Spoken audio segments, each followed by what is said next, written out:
in the House of Representatives by the majority. This is an outrage. It sets the bar for any president of any party for the future to go through 3 years of hell like this president has. It's really unfortunate. This is a sad day for the country. It's going nowhere in the Senate, but I really hope and pray the Senate will not just pick it up and dismiss it. America needs to hear from the witnesses, and we didn't get to hear from them here. This was a kangaroo court. Outrageous to put the country through this, and we get a report, and we don't even get to examine the maker of the report. So it's a very sad day. I'm just glad I had such an incredible team I got to be on. These are really quality folks. Debbie, you want to? Well, this is really a travesty for America, and it's really tearing America apart. I have never in my entire life seen such an unfair, rigged railroad job against the President of the United States. I have known that my fellow Democrats were going to go for impeachment since January of this year when they got power. And here we are today. They predetermined they were going to do it, and they did it, come hell or high water. They had no proof, no evidence, no crime, but they went ahead anyway, and they're tearing the country apart, and they should be ashamed.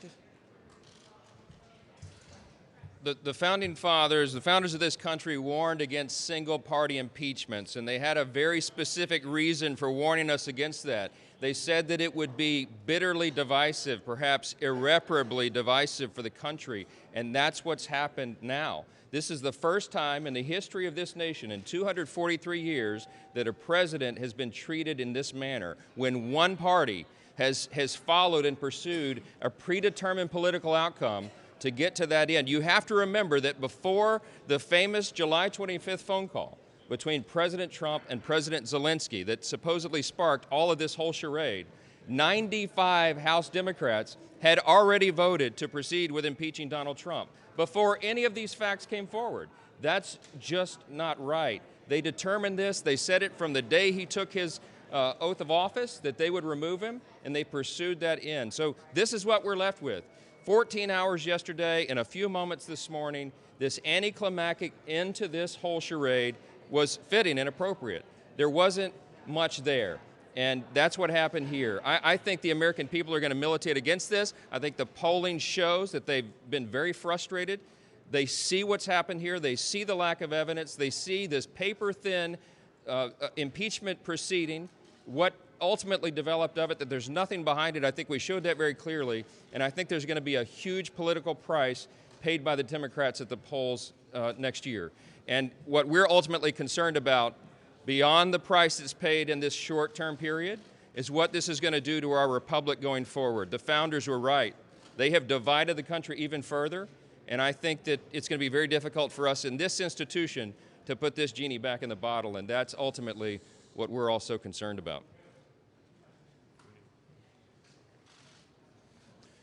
In the media, you should hold the Democrats to the standard that they set for themselves, not the standard they set back in 1998 when Jerry Nadler said that impeachment would have to be supported by substantially a bipartisan group to be legitimate. Look at the standard they set for themselves just a few months ago.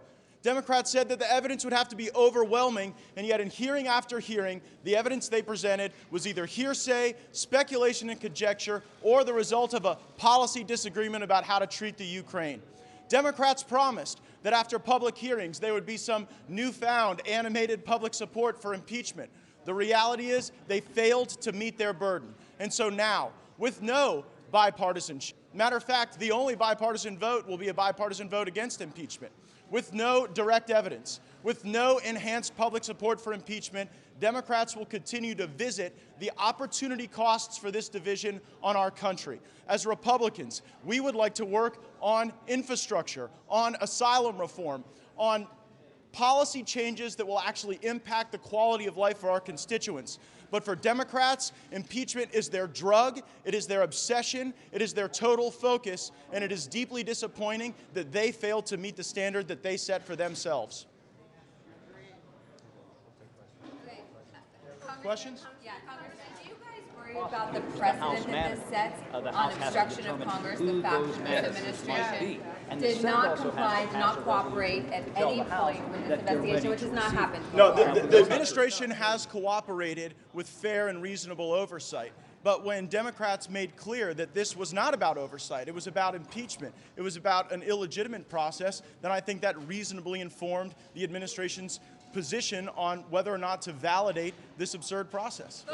Wait a minute. Both the Nixon and Clinton administrations cooperated or provided some information in their impeachment Yes. investigation. Have the charges changing constantly. Let me address this as we did yesterday. You have to understand that the Trump administration has cooperated. Okay, just this year, they understand Congress's oversight and investigation responsibility, and they've acknowledged it.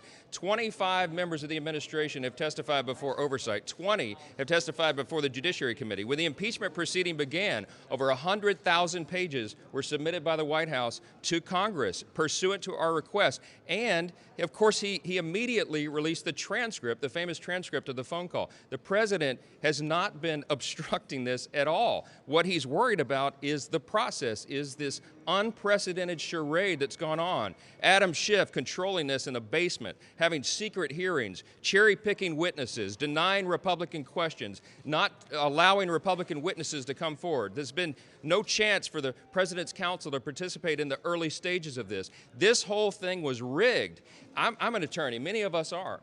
If we were advising our client, and our client in this case happened to be Donald Trump, we would tell him not to participate in that because it's an ambush. We got an ambush last night on the scheduling. At every stage of this, the Democrats have tried to railroad the president, and that's why he's had some concern. The fact that they brought an impeachment claim of obstruction is absurd. The Obama administration, the one just prior to this one, went to court. They didn't turn in pleadings and all the documents and witnesses that were requested in the Fast and Furious investigation. They went to the third branch of government. That's the way our system is set up. When there is a natural impasse that develops between the legislative and executive branches, we have the third branch of government, the judiciary. They could have easily gone a few blocks away to a federal court, gotten an order to compel the production of anything else they needed, but they didn't have time to do that. You know why? We all know why. Because they guaranteed to their radical left base that they would impeach Donald Trump by Christmas. That's why we're here. That's why we've done all this, and that's why they didn't go through the normal process, the custom and practice of every previous administration in the modern era. At the end of the day, the Democrats control the House of Representatives. They can determine what the process is. You guys might not like it.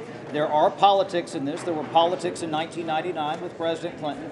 We hear what you're saying, but that said, don't they have the right to handle this in the fashion that They don't see have the fit? right to abuse the process, and this was a total abusive process. It was a witch hunt. That's why they could not settle on a charge until they had exhausted that there was no evidence of a crime. And let me just tell you, if the DOJ and the FBI went after you and your family and your business associates, harassed them, and you find out, as the president did early on, this was all a scam to bring him down, then you would be wise, and I bet most any attorney would say, don't you go and they're looking for anything. Don't help them crucify you. It would not be smart. The president did the right thing. The obstruction of justice was right here. Well, of course, also DOJ, FBI, but hopefully there'll be people pay for that. Says that he's not likely to bring forward witnesses in the Senate trial. That'd be a big mistake. You have called for witnesses. How do you think that you're actually going to get your story out? This is not what McConnell The says Senate he promised that for months now they would have witnesses, and I really understand the desire. This was a ridiculous process, a report, no real witnesses here. So I understand their desire to just get it behind us, but the country needs to hear what a farce this was. They really need to bring in witnesses. they're the chance to clean this mess up, and I sure hope they will. Congressman, this is a president who just yesterday called a teenager on the autism spectrum a person with an anger management problem. Does that make it harder to defend him this vigorously?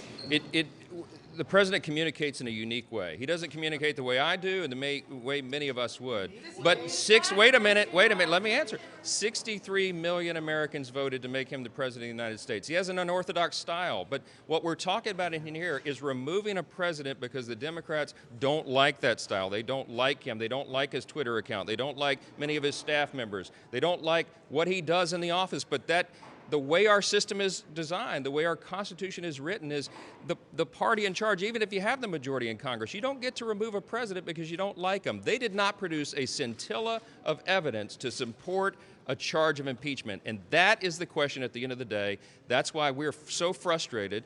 We may not have a trial in the Senate. The president may not get a chance to put on his witnesses and put on his defense, but we're going to do it to our constituents and the American people every opportunity we have. And I don't know. I think that's about it. Why is it ever okay for an American president to ask a foreign power to investigate a political rival? Why do you think that's okay?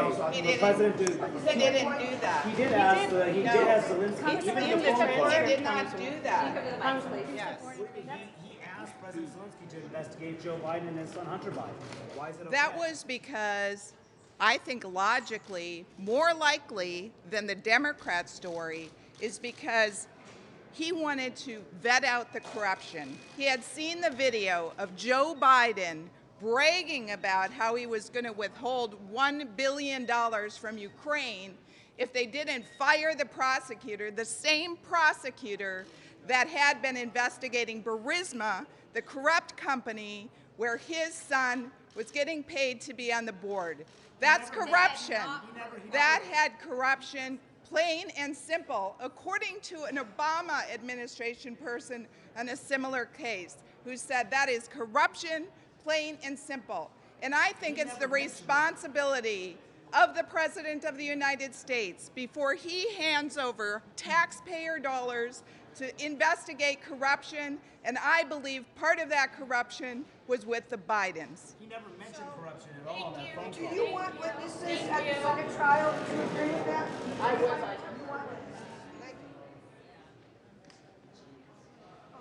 But they're not all, they may not all be.